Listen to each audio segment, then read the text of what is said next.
وذلك لم ينبه النظام بل ظل يردد الاعترافات المضللة.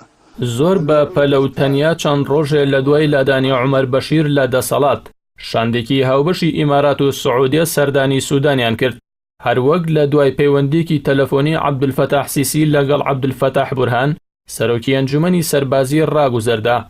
شاندێکی میسریش سەردانی خەرتومی کرد و بڕیارە سیسی بۆ خۆشی لە ڕۆژانی داهاتوودا سەردانی وڵاتە بکات، لەگەڵەوەی ئەنجومەنی سەربازی سەردانی شاندەکەی ئیمارەت و سعودی ڕاگەیاند، بەڵام ناوی ئەندامانی شاندەکەی ڕانەگەیاند و وێنەی دیدارەکانیشی بڵاو نەکردەوە کە ئەمە سەرسامی زۆری دروست کرد و ئەو پرسیاری وروژان کە چۆن دەبێت گەلی وڵاتێک لەسەر گەندەڵی و ناشەفافی بەر لە چەند ڕۆژێک ڕژێمێکی 30 ساڵی ڕوخان دەبێت کەچی سەرکردە نوێکانی هەمان ناشەفافی سیاسی دووبارە بکەنەوە. سعودی و ئیمارات لە یەکەمین دەوڵەتەکان بوون کە دانیان نا بە ئەنجومەنی سەربازی سووداندا، لەوەش زیاتر ڕایانگەیاند بە خێرایی پێکاتە نەوتیەکان و دانەوێڵە و دەرمان وەکو پشتیوانی دەنێرن بۆ سوودان.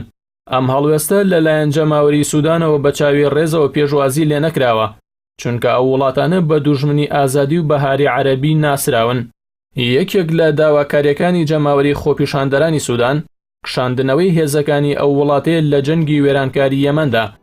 کۆمەڵی پیشەگەران و هێزە ئازادی خۆز و گۆڕانخوازەکان دژی چوونە ناو تەوەرە و هاوپەیمانیە دژ بە یەکەکانی ناوچەکەن، بە تایبەتی بەرەی سعودی و ئیمارات و میسر.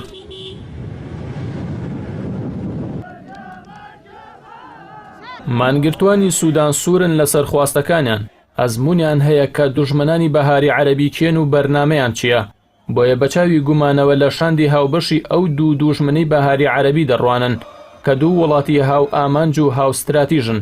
ئەو دوو وڵاتە زۆر لەوە دەترسن کە هەزاران سەربازی سوودانی لەسەر سنووری سعودیە پاشەکشە بکەن، چونکە سعودی و ئیمارات هیچ جێگرەوەیەکیان بۆ ئەو سەربازانە نییە. لەلایەکی دیکەوە عومەر حەسەن بەشیر لە پێناوی دراوی سعودی و ئیماراتدا پەیوەندیەکانی لەگەڵ ئێراندا پچڕاند و لە هاوپەیمانی عەرەبیدا بەشداری کرد، کەچی ئەو دوو وڵاتە لە چارەسەری کێشەی ئابووریدا پشتگوێیان خست، بۆیە ڕووی کردە تورکیا و سەردانی سووریاشی کرد بۆ نزیکبوونەوە لە ئێران.